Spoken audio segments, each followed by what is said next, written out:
Hey, look out. It's Faith Talk Live. I'm Rick Probst. And I'm Dan Ratcliffe. Dan, I think this is the first. We've never had a guest live in the Netherlands, but Inge Postma is right there looking at us if you're watching Facebook Live or YouTube Live. Inge, how are you? Yeah, good. Thank you. The sun is shining out here. What's good? So you're probably, like 6 hours ahead of where we are, I would guess? Yes, 6 hours. It's okay. 4:30 here. Yeah. So you're about ready for supper, aren't you? That's probably what... Almost. Now, Inge is the director of Arab Vision. We want to talk about Arab Vision, and we're so glad. Thank you so much for being with us today. And first of all, let's talk about Arab Vision. Where did it begin, or how did it begin, and how did you connect with it? Arab Vision was founded in 1997. And that was around the time that satellite broadcasting was available. So from outside the Muslim world, you could broadcast into the Muslim world. And so our founder figured that we should start producing unique content for broadcasting. So in the local languages of the Arab world, not subtitled, not voice-overed, but unique material. That's when it started. And it was, the vision and the mission was to reach out to people in the Arab world with the gospel of Jesus Christ through use of modern media, satellite TV and internet later on. Inge, what's your background and how did you get a heart for the Arab people? Well, my background is, I was a Christian and I had a desire to serve in God's kingdom.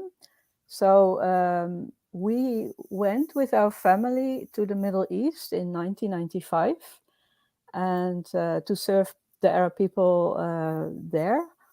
And by 1998, I was asked to join Arab Vision in that Middle Eastern country, so on the ground. So I started off as the personal assistant of the director and the founder. And I fulfilled a lot of different roles. And so now I'm the international director myself. Okay. Inge Postma talking about Arab Vision. And Inge, we've had a lot of guests over the last few years talk about what God is doing in the Middle East. It's unbelievable. I mean, it's supernatural. And it's just amazing. What have you seen? I mean, since what? You said 96, 97, somewhere in there where you've said... What have you seen God do in those so many years? Well, the beauty of modern media is, so satellite TV and also internet social media platforms, is that you can reach out to people in an environment of being anonymous for them. So they can watch TV or they can go online. And there are a lot of reasons that people seek for Christian material, for Christian programs.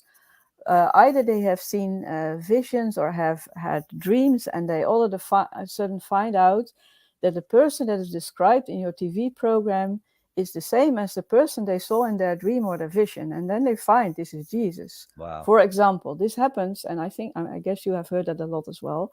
Mm-hmm. But also... a reason for many Muslims in the recent years have been that because of all the violence of, for example, ISIS in the Middle East, people got extremely disappointed in their own religion. So they go online and they try to find answers they try to find peace and truth.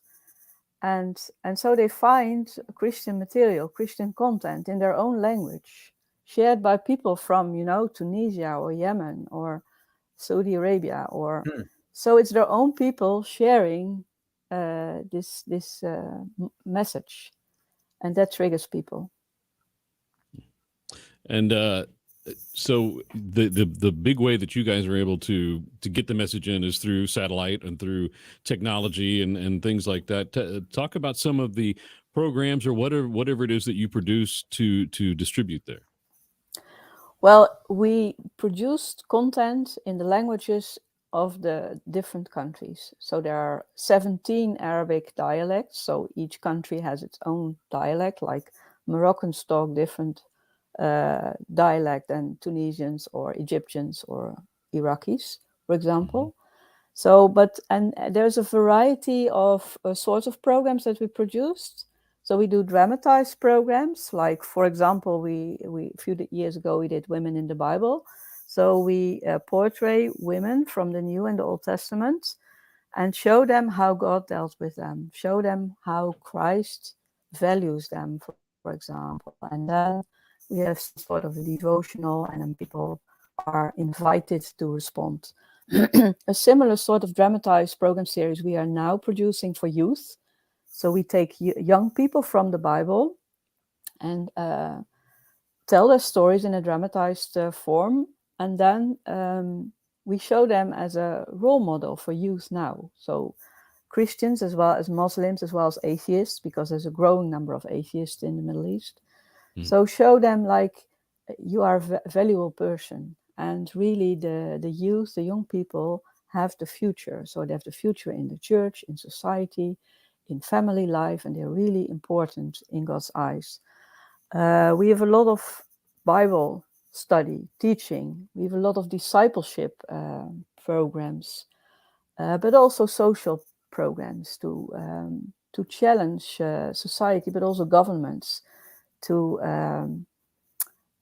do in practice what they describe in their laws. So to protect the marginalized, for example, the church. So also strengthening the church is one of our goals, and it's what we try to reach with our programs and content.